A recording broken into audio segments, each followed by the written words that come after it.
बिस्मिल्लाहिर्रहमानिर्रहीम। आदाब कैसे सीखें, मेरे हाथ में आपको ये किताब नज़र आ रही होगी। इसके मुसन्निफ़ भी हैं हमारे दोस्त मौलाना अनवर गाज़ी साहब, और उन्होंने एक सीरीज़ लिखी है ज़िंदगी ऐसे गुजारें के नाम से। और आपके इल्म में है कि ये जो किताब है ये आदाब के बारे में, और अदब सीखना दीन का बुनियादी हुक्म है कि अद्दीन कुल्लुहु अदबुन, कि दीन सरासर अदब का नाम ही है। दीन को अगर समझ जाता है कोई शख्स तो उसकी ज़िंदगी में अदब आ जाता है। कुरान मजीद ने हकीम लुकमान का बड़ी एहतमाम से ज़िक्र किया है, उनकी अक्लमंदी की बातों का ज़िक्र है, उनकी अपने बेटे से नसीहतों का ज़िक्र है।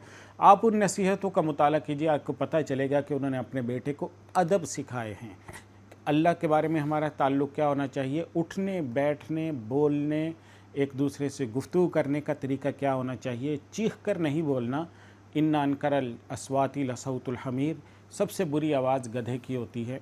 ये सब चीज़ें कुरान मजीद हमें सिखा रहा है, हकीम लुकमान सिखा रहे हैं। तो बहरहाल ऐसी बहुत से नसाइह पर मुश्तमिल जो किताब है वो ये है जो आपके सामने आपको नज़र आ रही है, आदाब ऐसे सीखें। हुज़ूर सल्लल्लाहु अलैहि वसल्लम की जो सारी ज़िंदगी है उसमें जो सबसे नुमायाँ वस्फ़ था वो आपके अखलाक हैं, जिनके बारे में हज़रत आयशा ने फरमाया कि उनके अखलाक सरापाए कुरान थे, कि कुरान की का अक्स आपकी ज़िंदगी में नज़र आता था।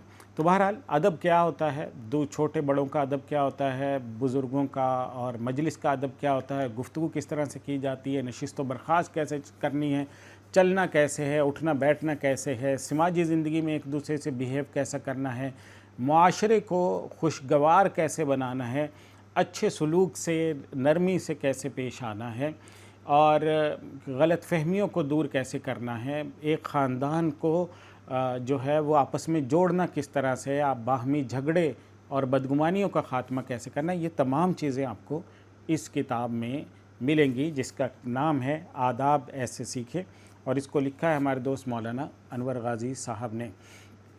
तो बहरहाल ये मुख्तलिफ़ अबवा पर मुश्तमिल है। इसमें ख़ानदानी आपको आदाब भी मिलेंगे कि ख़ानदान किस तरह से परवान चढ़ता है, एक फ़र्द किस तरह से बेहतर हो सकता है, फ़र्द की ज़ाती ज़िंदगी से मुतालिक जो आदाब हैं वो भी आपको इसमें मिलेंगे, और ये किताब आपको इंशाअल्लाह सिखाएगी।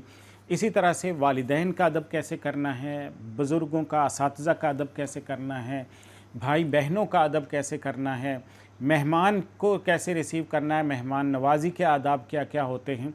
तो ऐसे तमाम आदाब पर मुश्तमिल है ये किताब जो आपको मेरे हाथ में नज़र आ रही है। इसके साथ साथ पेशा वराना ज़िंदगी, दफ्तर में कैसे जाना है, काम की जगह पे कैसा होना चाहिए, वक्त की पाबंदी कैसे करनी है, मुलाजिमीन के साथ सलूक कैसा होना चाहिए, और अगर दुकानदार हैं तो ग्राहकों के साथ आपका रवैया कैसा होना चाहिए, ईमानदारी और राज़दारी और दयानतदारी के ऊपर आप कैसे अमल करेंगे, ये तमाम चीज़ें आपको ये किताब सिखाएगी। और आखिर में अपने ज़हनी सुकून कैसे आप हासिल कर सकते हैं, अपने रूहानी ज़िंदगी कैसे बेहतर बना सकते हैं, रूहानी ज़िंदगी के आदाब क्या होते हैं, सब्र और तहम्मुल क्या होता है, बर्दाश्त क्या होती है। तो ये तमाम चीज़ें ऐसी आपको ये किताब सिखाएगी, जिसका नाम है आदाब ऐसे सीखें। ये किताब आपको अल हिजाज़ पब्लिशर से मिल जाएगी, और राब्ता नंबर नोट कर लीजिए 0314213977।